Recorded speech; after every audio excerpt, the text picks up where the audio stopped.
જય શ્રી મહાકાલ, જય માતાજી, જય શ્રી કૃષ્ણ। આજે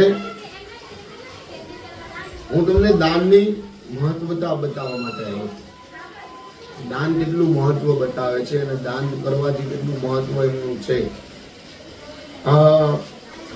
ઘણા શબ્દોમાં આપણે ઘણી જગ્યાએ જોતા હોઈએ, ઘણા લોકો દાન લેવા નીકળી જાય છે।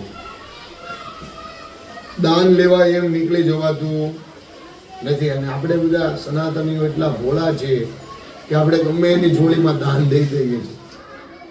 હું તો એમ કહું, ગૌશાળામાં જરૂર છે તો ગૌશાળામાં તમે સાથે જઈ અને એ ગૌશાળામાં જેટલી ગાયો છે એમને ભોજન કરાવો। સાથે જઈને નહીં તો 2 દિવસનું, 3 દિવસનું, 4 દિવસનું, જ્યારે આપણો વારો આવે ત્યારે એમને દાન કરો। આજે એક જ દિવસ માટે લોકો મકર સંક્રાંતિના દિવસે એક જ દિવસ માટે અનેક પ્રકારના દાન લેવા માટે નીકળી જશે અને એક દિવસ પછી બીજા દિવસે કોઈ બતાશે નહીં।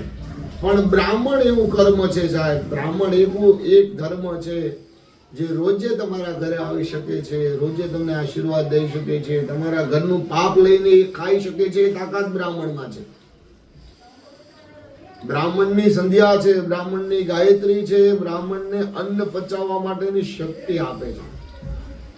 વેદો અને પુરાણો આપણે કોઈ ખોલતા નથી। આ તો ઘણા પ્રકારના એવું છે। તો હું એમ કહું છું કે પાત્ર જોઈને દાન કરજો, પણ એ પાત્ર કેવું હોવું જોઈએ? તો 6 વ્યક્તિઓને દાન કરવા માટેના મહત્વ બતાવેલા છે। એમાં બેન, દીકરી અને ભાણેજ। બેનને દાન કરો, તમારી દીકરીને દાન કરો, યા ભાણેજને દાન આપો। આ 3ને ન આપી શકો તો બહારના 3 વ્યક્તિ છે, દેવ, ગુરુ અને બ્રાહ્મણ, આ લોકોને દાન કરો। પણ દેવ અને ગુરુ આ માગી શકે નહીં। ગુરુ દીક્ષા આપ્યા પછી ગુરુ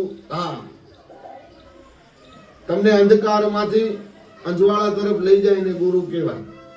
તો ગુરુની વિશેષતા એવી છે કે ગુરુ કોઈ દિવસ શિષ્ય પાસે કઈ માંગે નહીં, અને ગુરુ જો માંગે તો એવી વસ્તુ માંગે।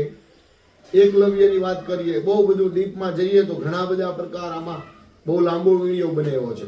પણ દેવગુરુ અને બ્રાહ્મણ અત્યારે તમારા ઘરે કોઈ શુભ કાર્ય કરવા માટે આવે છે, તમારી ઘરે કથા કરવા આવે, યજ્ઞ કરવા આવે, મુહૂર્ત લેવા આવે, મુહૂર્ત દેવા આવે, અનેક પ્રકારના કર્મ જે બ્રાહ્મણ કરે છે, સત્કર્મ, એમને દાન કરો તો દાનનું ફળ મળે છે। અને બ્રાહ્મણને કહેવાય છે ભૂદેવ, પૃથ્વીના દેવ।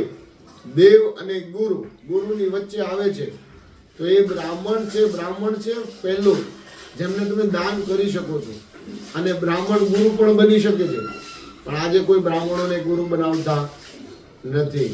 વર્ણાનામ બ્રાહ્મણો ગુરુ, આ વેદોની અંદર અને પુરાણોની અંદર છે, પણ આજે આપણે પાત્ર જોયા વિનાના ગુરુ બનાવી નાખીએ છીએ અને એ જ પછી ધંધા અને વ્યવસાય અને બિઝનેસ ચાલુ કરી દે છે। તો વધારે કાંઈ ન કહેતા, બ્રાહ્મણને દાન કરો, બેન દીકરીને દાન કરો, અને મંદિરોમાં જ્યાં જરૂર છે ત્યાં દાન કરો, જ્યાં જરૂર નથી ત્યાં દાન ન કરો। જય શ્રી કૃષ્ણ। ફરી એકવાર આપણે મળીશું આવતા વિડીયોની અંદર। જય માતાજી। સબસ્ક્રાઇબ કરો, શેર કરો અને લોકોની સાથે તમે પણ લાઈક કરો। જય મહાકાલ।